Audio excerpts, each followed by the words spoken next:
ginagawa mo dyan? Tulungan mo kaya kami dun. Tara na. Sige.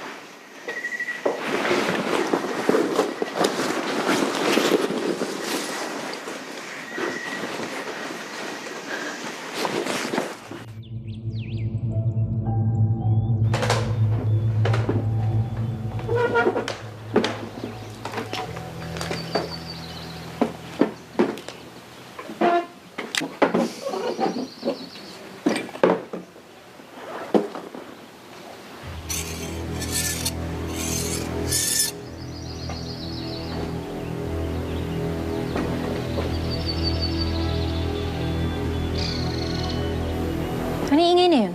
Ayan. Tagal lang yan. Pwede mo kala niyo, multo? Bakit? Takot ba kayo sa multo?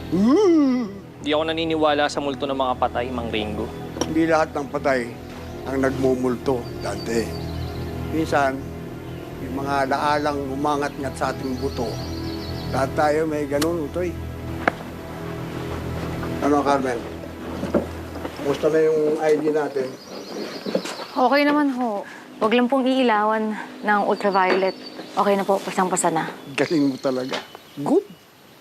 O, Lucy, tama ba bilang ng pera? Bibilangin pa nga ho ulit. Kasi kanina, 59,554,000 to. So, kulang ng 50 mil to. Okay lang yung kay boss. Alam niya may mga nalalaglag na barya pag may trabaho. Kailan ba darating si boss? Ha? Kailan darating si boss? Huwag kang mapurol, Utoy. Hindi darating si boss. Tao niya darating. Wala naman dapat yung pag-alalahanin dito eh. Okay, mainip. Pagkatapos ito, lahat tayo milyonaryo.